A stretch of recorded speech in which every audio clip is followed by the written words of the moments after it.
বললেন ওয়ালাইকুম আসসালাম ওয়া রাহমাতুল্লাহ। নিষ্ঠুর আবু জাহেল বলল, দুনিয়ার জমিনের মধ্যে অনেক মানুষের মৃত্যু দেখেছি, কিন্তু এই পাগলের মৃত্যুর মতো আমি আর জীবনে কোনো মৃত্যু দেখি নাই। ও সুমাইয়া রে, তোমাকে শেষবারের মতো একটা কথা আমি বলতে চাই। তুমি কেন আসমানের দিকে হাসলে, আবার বললে ওয়ালাইকুম আসসালাম, আবার একবার কাঁদলে, কারণটা কি? হযরতে সুমাইয়া রাদিয়াল্লাহু তাআলা আনহা বললেন, ও নিষ্ঠুর আবু জাহেল, আমি আল্লাহ তাআলার প্রেমে, আল্লাহ তাআলাকে রাজি খুশি করার জন্য আমার জীবনটা দিচ্ছি। এই জন্য স্বয়ং আল্লাহ রব্বুল আলামিন জিবরাইলের মাধ্যমে আমার নিকট সালাম পাঠিয়ে দিয়েছে। বলেন আল্লাহু আকবার। ও পর্দার অন্তরের মা, ভালো করে শুনে নাও, বুঝে নাও। হযরত খাদিজা রাদিয়াল্লাহু তাআলা আনহাকে জিজ্ঞাসা করলেন, খাদিজা রে, তুমি কেন হাসি দিলে?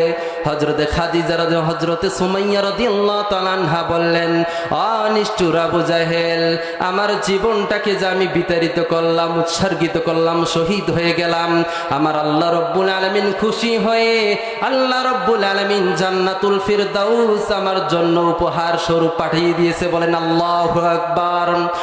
হযরতে ফাতিমা রাদিয়াল্লাহু তাআলা আনহা যেদিন দুনিয়া থেকে চির বিদায় নেবেন, তিনি বিদায় নেওয়ার পূর্বে তিনি এরকম স্বপ্নে যুগে দেখলেন, বিশ্ব নবী রহমাতুল লিল আলামিন নবী স্বপ্নে যুগে দেখালেন, ও ফাতিমা রে, তুমি এমন একটা রোজা রাখবে, যেই রোজার সেহরি খাবে তুমি মুহাম্মাদুর রাসূলুল্লাহ সাল্লাল্লাহু আলাইহি সাল্লামের ঘরে, আর সেহর ইফতারি করবে আমি মুহাম্মাদুর রাসূলুল্লাহ সাল্লাল্লাহু আলাইহি সাল্লামের সঙ্গে।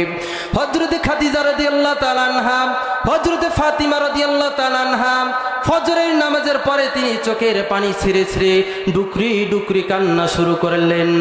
বিশ্বনবী সাল্লাল্লাহু আলাইহি সাল্লামের জামাতা হযরতে আলী রাদিয়াল্লাহু তাআলা আনহা বললেন, ও ফাতিমা রে, তুমি কেন চোখের পানি ছেড়ে ছেড়ে কাঁদতেছো?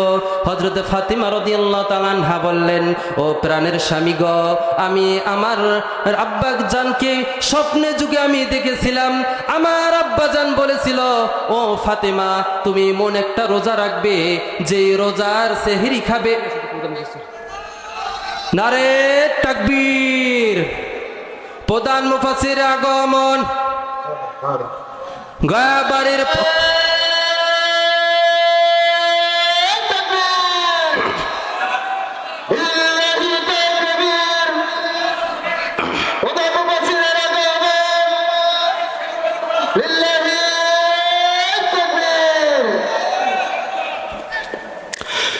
সম্মানিত হাজিরিন, সংক্ষেপে, যেহেতু আমাকে বলছে যে মা বোনদের উদ্দেশ্যে একটু আলোচনা করার জন্য, এই জন্য আমি সংক্ষেপে ইনশাল্লাহ আমার আলোচনাকে শেষ করব। আমাদের প্রধান মুফাসসির আমাদের মাঝে চলে এসেছেন। আমার ভাইয়েরা, আমার বন্ধুগণ, হযরতে ফাতিমা রাদিয়াল্লাহু তাআলা আনহা চোখের পানি ছেড়ে ছেড়ে কাঁদতেছিলেন ফজরের নামাজের পরে। বিশ্বনবী সাল্লাল্লাহু আলাইহি সাল্লামের জামাতা হযরতে আলী রাদিয়াল্লাহু তাআলা আনহা জিজ্ঞাসা করলেন, ফাতিমা রে, তুমি কেন চোখের পানি ছেড়ে ছেড়ে কাঁদতেছো?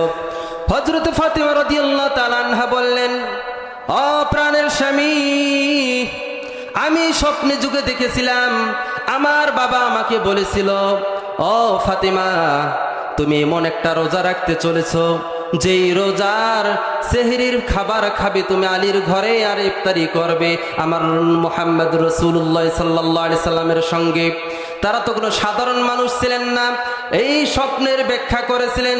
ব্যাখ্যা তারা বোঝার সঙ্গে সঙ্গে হযরতে ফাতিমা রাদিয়াল্লাহু তাআলা আনহা চোখের পানি ছেড়ে ছেড়ে কাঁদতেছিলেন আর বলতেছিলেন, ও প্রাণের স্বামী, দীর্ঘদিন আপনার সঙ্গে আমার জীবনকে অতিবাহিত করেছি, আমি যদি কোনো ভুল ত্রুটি করে থাকি, কোনো অন্যায় অবিচার করে থাকি, আমাকে আপনি আল্লাহ তাআলার হস্তে মাফ করে দিবেন, আর হয়তো আমি দুনিয়ার জমিনে আর বেশি দিন থাকবো না। আমার ভাইরা, আমার বন্ধুগণ, হযরত ফাতিমা রাদিয়াল্লাহু তাআলা আনহা বললেন, ও প্রাণের স্বামী, আমি যদি দুনিয়া থেকে চিরবিদায় নিয়ে যাই, তবে আমার তিনটা ওসিয়ত আপনার উপর থাকবে, আপনি মানবেন তো? হযরতে আলী রাদিয়াল্লাহু তাআলা আনহা চোখের পানি ছেড়ে ছেড়ে কাঁদতেছেন, বলতেছেন, ও প্রাণের স্ত্রী, কেন আপনার আমি এরকম হুকুম মানব না? কেন আপনার অজুহাত, আপনার জরুরত কেন আমি পুরা করব না? হযরতে ফাতিমা রাদিয়াল্লাহু তাআলা আনহা 3টা শর্ত দিলেন। বলতেছেন, আমি যদি ইন্তেকাল করি, নবীর মেয়ে আমি যদি ইন্তেকাল করি, ও প্রাণের স্বামী আপনি আর দেরি করবেন না, দেরি না করে আমি ইন্তেকাল করার সঙ্গে সঙ্গে আপনি দাফনের ব্যবস্থা করবেন। 2 নাম্বার হচ্ছে, তিনি বললেন, আমি যদি ইন্তেকাল করি আপনি আর বেশি দিন লেট করবেন না, আপনি বিবাহ করে নেবেন। 3 নাম্বার হচ্ছে, আমার 2টা কলিজার টুকরা হাসান হুসাইন আছে, সারাটা দিন আপনি ইসলামের জন্য বাহিরে কাজ করতে থাকেন। আমি যদি ইন্তেকাল করি তাহলে আপনি সারাটা দিন ব্যস্ততা থাকার সত্ত্বেও আমার কলিজার টুকরা হাসান হুসাইনের সঙ্গে আপনি তাদের সঙ্গে একটু মোলাকাত করবেন, তাদেরকে একটু কোলে নেবেন। আমার ভাইয়েরা, আমার বন্ধুগণ, হযরত খাদিজা রাদিয়াল্লাহু তাআলা আনহাকে তিনি সেই রাতের মধ্যে ইন্তেকাল করেছিলেন। সারাটা দিন অতিবাহিত হওয়ার পরে রাতে তিনি ইন্তেকাল করলেন। 3 জন ধরে আর একজন সাহাবী ছিলেন, তিনি একে কবরের পাশে নিয়ে গেলেন। কবরের পাশে নিয়ে যে হযরত আলী রাদিয়াল্লাহু তাআলা আনহা বললেন, ও কবরের মাটি, তুমি কি জানো তোমার গর্ভের মধ্যে আজকে যাকে রাখতে চলেছি তাকে কি তুমি চেনো? যেই নবীকে সৃষ্টি না করলে আসমান জমিন কুল কায়নাত পাহাড় পর্বত কোনো কিছুই সৃষ্টি করতেন না, সেই নবীর কলিজার টুকরা হযরতে ফাতেমা রাদিয়াল্লাহু তাআলা, অতএব তুমি তার সঙ্গে ভালো ব্যবহার করবে। আমার বন্ধুগণ, আমার ভাইয়েরা, আমার বিদ্যা বাবাজিরা, আমার পর্দার অন্তরের মা, ভালো করে শুনে নাও, বুঝে নাও। কবর থেকে এমন একটা আওয়াজ এসেছে, এমন একটা জবাব এসেছে। ওই কবর বলতেছে, আমি এমন একটি এরকম পোকামাকড়ের ঘর, এমন একটি অন্ধকারচ্ছন্নর ঘর, আমার মধ্যে কোনো ব্যক্তি যদি 2টা জিনিস, 1 নাম্বার হচ্ছে ঈমান, 2 নাম্বার হচ্ছে আমল, এই 2টা জিনিস যদি নিয়ে আমার অন্ধকার কবরের মধ্যে কেউ আসতে পারে, তার জন্য আমি একটা জান্নাতের টুকরা, তার জন্য আমি একটা নূরের আলোয় পরিণত হয়ে যাব। বলেন সুবহানাল্লাহ। আমার ভাইরা, আমার বন্ধুগণ, অতঃপর ওই কবর থেকে আওয়াজ এসেছে, আমার মধ্যে যদি কেউ ঈমান আর আমল নিয়ে না আসে, তার জন্য আমি পোকামাকড়ের ঘর হয়ে যাব, তার জন্য আমি আযাবের একটা ঘর হয়ে যাব। বলেন নাউজুবিল্লাহ।